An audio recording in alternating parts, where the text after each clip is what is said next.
Dear Mr. Turner, greetings from Fort Desel. I want to tell you how much we enjoyed your tape letter and how we appreciate your views of things in general and how well you talk about your own career. And, of course, your very keen analysis of our characters. Kind words never did any harm that I know of. Just listen to this. Dear Mr. Turner, this is Ruth Rose speaking. Now I'm going back to the beginning and say all over again, dear Mr. Turner, I haven't been so flattered in years. I could hardly believe it when I heard all those nice things you had to say about me. Do you know what I'm going to do? I'm going to have my husband make a special tape out of the part about me. And whenever I feel depressed, I shall play it. And then I shall say, there's a clever man in Texas who appreciates me. No, it was very clever of you to think of all those things that you analyzed about us. I know you don't like that word, neither do I. But this isn't psycho, it's just analysis. Those different sorts of men that you mentioned, as a matter of fact, I've known all of them at one time or another and been associated with them. The anthropologists and the newspaper men and the salty tars, everything except the cowboys. And I've never had the opportunity to really to know a cowboy or associate with cowboys very much. So I thought it might be a good idea if I could get some copies of your magazine and we could subscribe to your Southwest Heritage, and maybe I'd learn something about cowboys. Then if I ever have the opportunity to write about them, I might do better than as though I hadn't had your magazine. So would you let us know, about a subscription rate and so on? We'd like very much to have it. Well, we wish very much that we could meet you in person, although your tape letter is so charming that we feel we know a good deal about you already, the sort of person you are, and you sound like the sort of person we'd like to know. I think there ought to be some chance of your coming out here.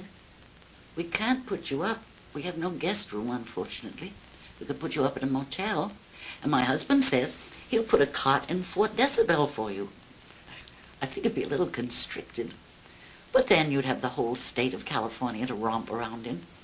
So maybe you could work out something along those lines. How about it? Let us know, please. And do please let me know about the subscription to the magazine. I would like to have it very much. I'm looking forward to seeing you, I hope. Goodbye. So you see how right you are about Miss Rose. I met her when I was on the Arcturus expedition with William Beebe to the Sargasso Sea and the Galapagos Islands. Somebody had to get out and make some money for the firm of Cooper and Schoedsack while Cooper was selling grass to Lasky and arranging for our next picture, Chang. Ruth was on the Arcturus working for the New York Zoological Society. We didn't get married until 2 years later when I came back from Siam with Chang. Your assumption that I don't enjoy killing animals is quite correct. When it was necessary in the course of our work to destroy some very dangerous leopards and tigers, I felt it was more like being a butcher in a slaughterhouse, just a necessary part of the job. As for big game hunters, I'll give you an example of what I think about them. A few years ago, there appeared in a Los Angeles paper a long account of a local doctor's big game hunting expedition in the Congo, I think it was. There was a long list of all the animals he'd killed, and it was accompanied by a photograph of the doctor himself standing on the carcass of a beautiful big bull elephant, holding his rifle at the ready and grinning from ear to ear. This made me so angry that I wrote some verses and sent them to the little squirt. Of course, I never kept a copy, and I don't remember all of it, but the last few lines went like this. So he vents his murderous fury without fear of judge or jury, for no AMA inquires when a pachyderm expires. Wouldn't it be a lot more fun if poor Jumbo had the gun? I never did get a reply from the fellow. Cooper was here yesterday, and I'm sure he was very much pleased with your perception in discovering the analogies between him and Carl Denham and him and Max O'Hara. I have known Cooper a long time. We first met on a railway platform in Vienna in 1919. I had just gotten out of the army in France and didn't want to go home, so I joined up with a Red Cross mission to Poland to try to help out Mr. Paderewski in his war against the Ruskies. Cooper, who had been shot down during the war, was just out of the German jug and on his way to Warsaw for the Hoover ARA Commission. I had a great time in Poland and the Ukraine during that Polish-Russian campaign. I did everything from convoy supplies across a rather hostile Germany to driving ambulances, taking photographs for the commission, and even going down to the Black Sea to bring up Polish refugees from the Russian oil fields. The high point of the Polish adventure was, for me, at Kiev when the Great Retreat began. I was the last to get across the great Dnieper Bridge, and the excited Poles blew it up on my heels, but I did get a chance to turn around and get the thing coming down with a motion picture camera. After that, we had quite a time getting through the commie lines and back to Warsaw. It was at this time that Cooper, who was now with the American Kosciuszko flying squadron with the Polish army, was shot down by Bujani's Cossacks and put in prison in Moscow, where he stayed quite a while before he escaped, miraculously. The next time I saw Coop, I was starving in London on a non-paying newsreel job, and he was on his way home from the Russian prison. We talked about future plans then, but nothing happened for a long time. Sometime later, I came up from a very interesting involvement in the Greek-Turkish War and joined Cooper on a yacht in the Red Sea. We were both just hired hands on somebody else's expedition to Abyssinia, but we did have an interesting week in Addis Ababa with Haile Selassie, who wasn't Haile Selassie then. He was Ras Tafri, the Prince Regent. On the way back, we got sort of shipwrecked in the Red Sea and had a long time getting back to the Mediterranean and eventually Paris. So I had plenty of time to talk things over about our future plans. It was then that we planned to make a picture about a migration. We thought it was going to be Kurdistan. Of course, it turned out later to be Persia. So I went back to my beloved Middle East, and Cooper went back to America to raise some capital. He returned later not only with a great big $10,000 capital, which covered the whole expedition, equipment and everything else, for over a year, but he had with him, to my dismay, a lady journalist, Marguerite Harrison. She had been somewhat instrumental in aiding in Coop's escape from Russia, so he owed her something. Her only idea of the picture was to have herself in it so she could thrill the ladies at her women's club lectures. After knocking around in Anatolia and Syria and Mesopotamia, Iraq now, for the best part of a year, looking for our location, we finally wound up with the Bakhtiari in Persia. By now, we didn't have much of the original $10,000 left, nor very much of the original 10,000 feet of film I started out with. I had to make every shot count and usually stopped at the end of a 10-foot scene. We ended up, after crossing the mountains, with 80 feet of film, with which I shot a little last scene. Poor Marguerite Harrison was a fine, courageous, and adventurous woman, and was really not very much trouble to us, but she just didn't belong in this sort of a show. She only saw the Bakhtiari tribesmen as dirty, wandering fellows who sometimes beat their wives. I have always regarded grass as a great lost opportunity. Not enough time or money. But it did lead to our connection with Jesse Lasky, who was our friend from then on, and Back Chang and other pictures. Lasky had quite a bit to say about our association in his book entitled I Blow My Own Horn, which was published a few years ago, just before his death.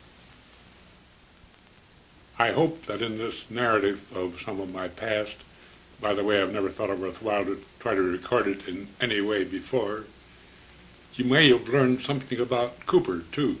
His unfailing loyalty to those he considered his friends or companions in peril, his single-minded persistence in trying to get something done, no matter what the obstacles, and a tenacity that might be described as bulldog or even bull-headed. Fortunately for all of us, Coop also had the ability to sell ideas to people who were in a position to finance them. But his most outstanding characteristic is probably his bravery, as proved by his military records and by certain incidents I have observed myself. And so our somewhat different talents, I suppose you may call them that, and shortcomings, sort of balanced each other out. And I think we made a pretty good team for what we're trying to do. When sound came in, we required another kind of talent, dialogue writing. And I had the new member of the team ready, Ruth Rose. But back before the advent of sound, when we were in New York cutting Chang, and I told Cooper I was going to get married, this was the bitter end. Another woman on the team, but I got married, and Lasky agreed to pay Ruth's expenses to Africa on our Four Feathers expedition, and Cooper had to change his mind. She managed the commissary for our safari in camp, she kept the payroll and the accounts, and she was doctor to a couple of hundred black boys they had working for us. She also cranked an extra camera when necessary, and when the crocodiles were bothersome, as we were working in the water with the hippos, she set some kind of a shooting record. The whole time we were there, she only fired one shot, and she got one crocodile, and she's still sorry about it. Ruth's scripts were always easy for me to shoot because the characters were believable. I didn't have to ask them to do anything impossible or ridiculous, and she never bothered me with descriptions of sets, only mentioned the locations of where the scene took place. She probably knew that it wouldn't do any good anyhow, because I always had to figure something out with the location or the art department, something practical and something I could use. Nothing annoys me more in a script than long-winded descriptions of settings by writers whose only experience is behind the typewriter and have no idea of the technical and expense problems involved. Of course, studio techniques are entirely different from the ones we used out in the jungle, making things out of what was already there. The secret of our success with animals in these pictures was that we first found out what the animal would do and then incorporated this into the action of the story. This is quite different from trying to force something to happen as dreamed up by some dope behind a typewriter in Hollywood who has had no experience with the actual things he's writing about. That's why Ruth's scripts were so good. She knew all her characters. Nevertheless, and with all due respect for her work, Chang is still our favorite picture because Coop and I made it out of a simple, basic idea, man against jungle, with the raw materials we found there and no help whatever. It was also a good, simple, clean-cut story with a beginning, middle, and end, some exciting moments, and a couple of big, spectacular climaxes. I wish you could have seen it in New York with a full orchestra and a magnascope screen. The latter was a device which opened the screen from its normal size to full proscenium width as the first elephant started to run over the camera in the destruction of the village, and closed down again to normal size on a little monkey playing on the ground in a broken pot at the end of the village destruction sequence. All this for the orchestra at full crescendo, aided by a couple of 6-foot thunder drums behind the screen. Boy, soundtrack was never like that. I have never lost a foot of film or any equipment to jungle rot. Before we left for our first tropical adventure in Siam, I invented a simple system of dehydrating film and camera too, and keeping them that way. I always used a little 400-foot hand-cranked French debris camera and never had any trouble with it. it slipped quite easily into my dehydrating box. I should have been very glad to have explained this simple system to you before you had your tropical fungus troubles. The only film in Chang that really looked bad was the last batch, which I had developed in Bangkok as a precautionary measure before coming home. It was cooked so hard it had to be step printed. You could hardly see through the negative. And of course it was very grainy. However, we used it. We had to, because most of it concerned the big elephant drive, which we did last. Of course, we all agree with you about Bosley Crowther and his ilk, and enjoyed your salty expression of your opinions about him. A couple of years ago, a Paris magazine, Midi Minuit, had a solid number about King Kong. One of the Parisian pundits discovered that King Kong knocking down the gate represented Karl Marx, doing something or other, I forget what. He also discovered that Ruth Rose was an ex-strip-teaser, Gypsy Rose Lee, of course, and this sounded even funnier in French. Coop noticed that you didn't mention one of our pictures, which he produced, Ruth wrote, and I directed. This was The Last Days of Pompeii, and Coop thinks it is Ruth's finest script. It was a very tough assignment, and she did a beautiful job, but I don't think the picture was our kind of stuff. It had lavishly beautiful production in some parts and had to be skimped in others. The cast was also very spotty, ranging from poor to excellent. Basil Rathbone, as Pontius Pilate, turned in a magnificent performance, which was easy to direct with his great ability and cooperation, and Ruth's fine writing. This was most extraordinary, because this was one character she'd never met personally. Our company was known around the studio as Schoedsack's Fireball and Sandal Club. If ever a picture cried out for color, this one did, with its gorgeous sets, beautiful costumes, and fire and smoke effects.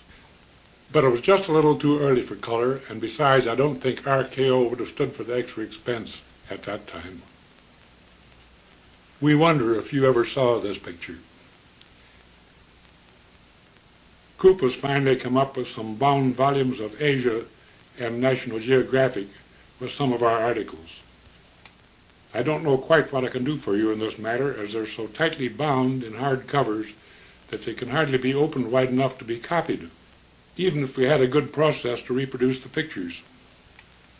I don't think Coop would let them out of his hands, as he puts much more store on these treasures of the past than I do. And now, before I stop rambling on about the past and say something about the present and future, I think you might like to hear an anecdote about the making of Kong. I was just finishing The Most Dangerous Game, which required a lot of jungle sets, as you know.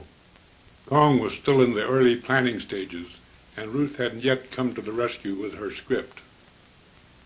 So, before I took over the direction of the people, Coop and crewmen were running Bob Armstrong and the sailors through our jungle sets, because they knew there was going to be a chase through the jungle. I'll let Bob Armstrong tell the rest of the story. It's his. Hello, George. This has to do with my first day on King Kong. I'd been busy with Mr. Schoedsack in another picture, and while he finished that one, as you know, Mr. Cooper was shooting on King Kong. I hadn't been able to read the script, but I did know that I was playing an adventurous motion picture director who took a company to a mysterious island, and this is about all I knew. And Mr. Cooper explained to me that this shot would be myself and my crew in single file coming through the woods, and when I got to the log, I held up my arm and stopped my followers, and I looked across the log, and at the other end and across the chasm, I saw a 50-foot ape. At this point I said, "Excuse me, Mr. Cooper, if I understood you correctly, you said that I saw a 50-foot ape." He said, "Yes, that's right, Bob. Why?" I said, "Well, I'm supposed to take it big?" He said, "Yes." I said, "Well, I've been in this business a great many years, but You tell me how to take a 60-foot ape big. Goodbye, George. I wanted to get Fay Ray to come in and scream for you, but found that she's out of town. I had meant to go on and tell you about Fort Desel and my sound system, but you must be getting as tired of me as I am. So I'll make it short and get this into the mail. Fort Desel isn't perfect.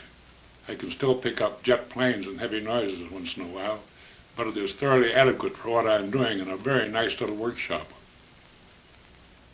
My sound system, which I've improved a great many times, is unique, I believe, and is based on acoustical values rather than fancy electronics, which it incorporates, of course.